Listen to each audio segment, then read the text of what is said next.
Who could win in a fight? Chris the Boulder Redfield or Leon the Hare Kennedy? What if one of them could transform into a tyrant when they died? Resident Evil Reverse seems to exist to answer these questions. It's a third-person deathmatch shooter that's launched as a free bonus for owners of Resident Evil Village, and it definitely has its moments, thanks in large part to its surprising death mechanic that transforms heroes into iconic monsters. But it feels frustratingly unfinished, with the precious little content it has suffering from noticeable balance problems and bad monetization.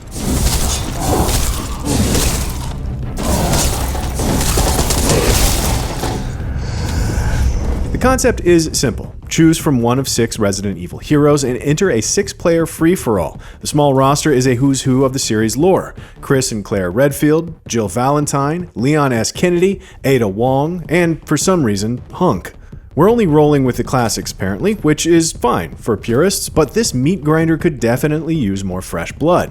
Each character has a unique loadout composed of a pistol with unlimited ammunition, a special weapon, 2 unique active skills, and a passive ability.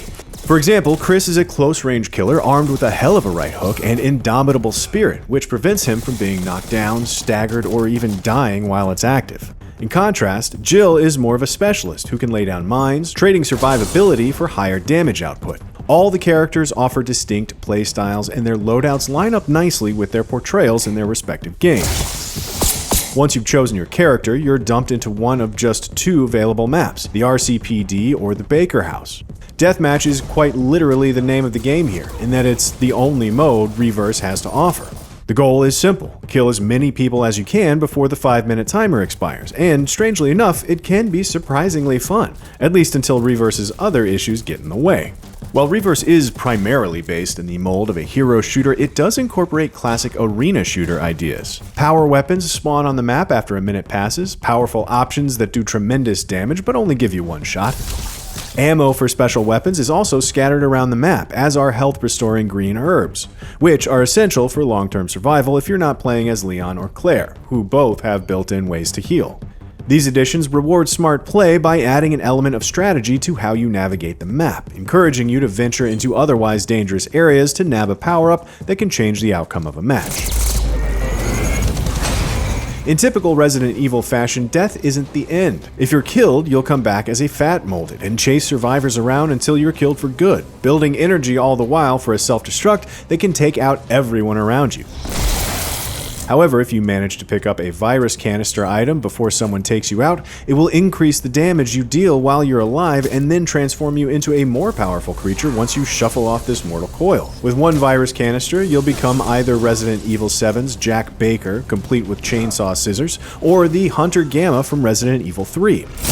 Picking up the max 2 canisters means transforming into either Resident Evil 2's Super Tyrant or Resident Evil 3's Nemesis. There's no way to know which monster will emerge from the corpse of your victim looking for revenge, so every fight with the survivor is a tense experience. You'll generally be running for your life the moment they go down, though there's no sprint button, so everyone awkwardly moves at a weird half-trot unless they're dodging.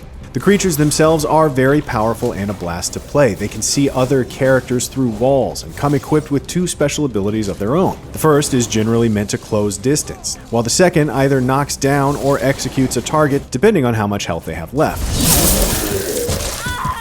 The only downside is that creatures lose health over time and will eventually die no matter what. The question is how many people you can take with you. Who comes out on top, however, is more complicated than simply racking up the most kills. Actions like maintaining kill streaks or getting revenge kills award more points, while dying costs you. As a result, matches can turn on a dime, with a good run able to slingshot someone from last to first. The top 3 players are considered winners, so it's fairly easy to pull games out of the fire at the last minute, especially if you just happen to be playing the right character for the situation you find yourself in. That adds tension, but it can also make the results feel more luck-based than you want. It's not all down to chance though, it's still early, but at the moment Ada and Hunk seem to simply be better than everyone else. Ada deals enormous damage and has more dodges than the other characters, while Hunk has above average weapon damage and can turn invisible. Other characters can win, but the imbalance of power and usage is already fairly noticeable and doesn't feel good with a roster this small. Jill, Chris, and Claire are rare to see, while Ada and Hunk are constants in nearly every match.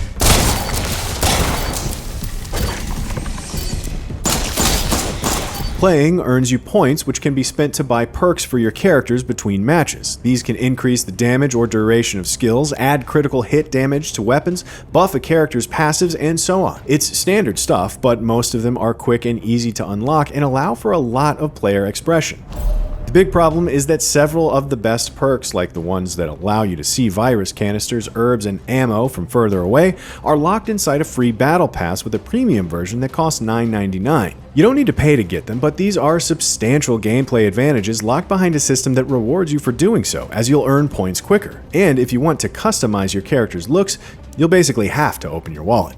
Aggressive monetization in a game like this isn't surprising, but the lack of content alongside that is. 6 survivors, 5 creatures, 2 maps, and a single game mode just isn't much to play with. There isn't even a way to play casual matches unless you gather your own friends and create a private, passcode protected lobby. Capcom has said more content is coming, but as it stands, this feels like a beta that really wants you to spend money on it. That's a shame, because otherwise Reverse could be a lot of fun to play.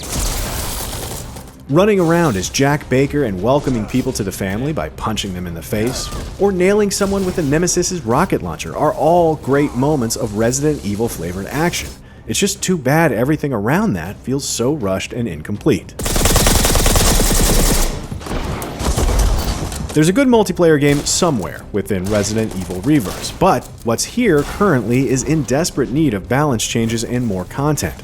This third-person deathmatch provides an interesting take on the franchise's most iconic locations and characters, and it has some good ideas, especially giving you a second life as a fan-favorite monster. That can be fun in short bursts, but nearly every match is brought down by an unbalanced roster and monetization methods that make better perks more easily available to those willing to spend cash. Resident Evil Reverse will need to grow into a lot more than this if it wants to become something better than a novelty for completionist Resident Evil fans. For more, check out our reviews of Resident Evil Village Winter's expansion or Call of Duty Modern Warfare 2's multiplayer. For everything else, keep it right here on IGN.